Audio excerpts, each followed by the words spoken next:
Greetings. My beloved brother and Imam Yahya already did the khutbah al-hajjah, so I get a little more time than he does, or he did. It's really a blessing to be here tonight, and on the desktop is my presentation as well, if you could find it there. Brother Yahya said many things that I will be repeating, reiterating to you. But I want to touch on the one thing that Brother Yahya said. You never know what you say and how it will affect another person. It's unbelievable, but I want to tell you that when I arrived in South Africa in 1980, I had never heard the adhan in my life. And from the mountains of Cape Town, South Africa, I heard the adhan and I stopped in my tracks. And I said, my host was an attorney, I said, "What is that?"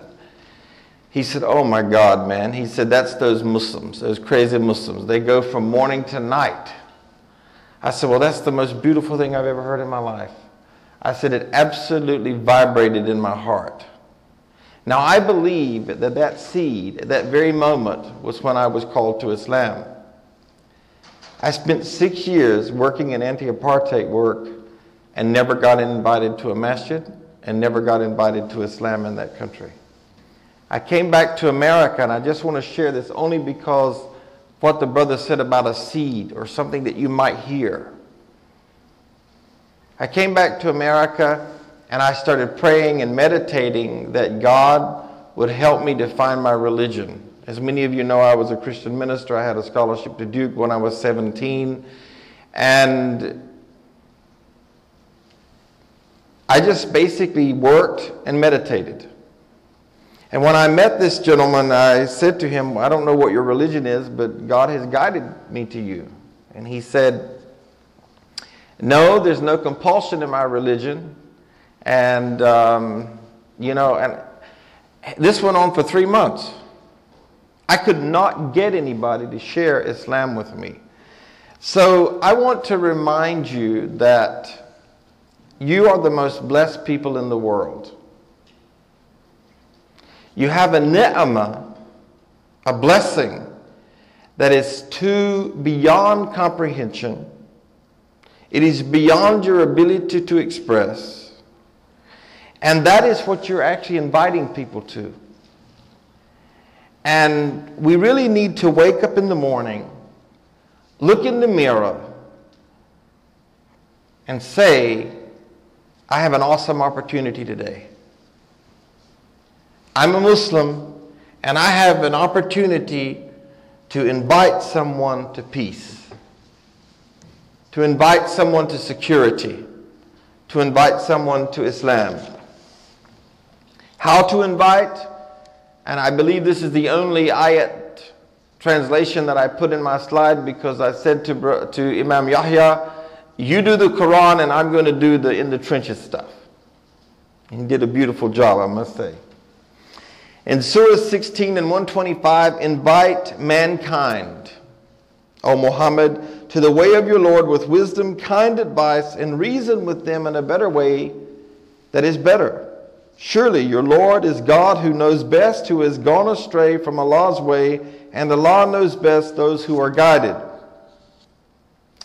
The first conjecture here is that there are two words here, or sort of set of words found in the Arabic, and the first one is hikmah, which is understanding what is true, right, and lasting. That's the definition of understanding. Well, we happen to be very blessed because we possess the only truth, the haqq. No other religion in this universe has original divine revelation. Not one. And as the brother said in a different way than I'm saying, the truth will always prevail over falsehood. The truth will always prevail over falsehood. And then there's a part of the Arabic there, you can see my translation. I don't want to say it wrong, but the nice and patient way requires behavioral changes. Islam is not a stagnant religion. This is why the Holy Quran talks about nafs amara, nafs lawama, and nafs mutmainah. These are different stages of the soul. These are stages that you reach because you change your conditions and you purify yourself and you become among, as Imam Yahya said, the righteous.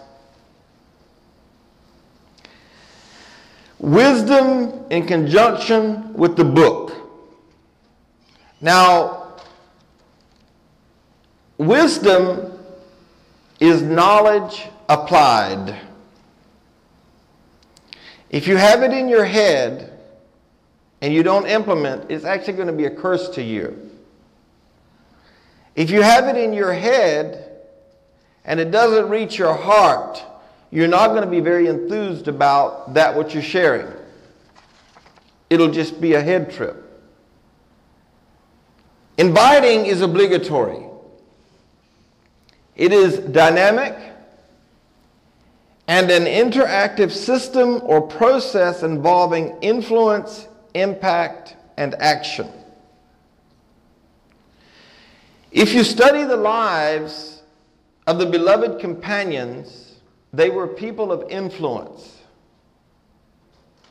They were very respected. Why were they respected? Because their lives were examples of their deen. And this is so important. Again, Brother Yahya reiterated that, Imam Yahya. You also have to have a plan. I suggest that as the MSA, you should have a goal for how many people we want to reach this year. If you plan to fail, I promise you that your plan will fail. If you fail to plan, your plan will fail. I have written spiritual goals. I hope all of you do. I hope that you're not just a Muslim that wakes up every morning and that you plan to be the same Muslim tomorrow and the same Muslim the next day and the same Muslim the next week. Because I want to tell you that the more you purify yourself and the more you are among the righteous, the less you will have to say as a da'i or a da'iyya. The less you will have to say. I'm reminded, it just came to me, Surah 437, which is one of my favorite ayats, the Good Neighbor campaign, which I'm working on here in Orlando, and I'm going to do a Good News for Modern Man version of this. It says, serve God and make no partners with Him. Your parents, serve your parents, the wayfarer, the kin, the orphan, the strangers near and far. One of the biggest mistakes that Muslims did when they came to this country was they lived in vacuums. If they were Egyptians, they only associated with Egyptians. If they were Indo-Pacs, they only associated with Indo-Pacs. And when a neighbor that was next to them came, oftentimes they wouldn't talk to them. I lived in South Africa for 6 years, spoke both languages, and could never get invited. So you must have a plan, you must speak the language that people speak, and you must be a farmer and plant seeds. Now, when you plant a tiny seed, it requires tremendous patience. You put the seed in the potting soil, you water it, you might put one of those miracle grow sticks in it, and you watch that little thing germinate out of the ground or out of the potting soil. It requires patience to inspire others with seeds of inspiration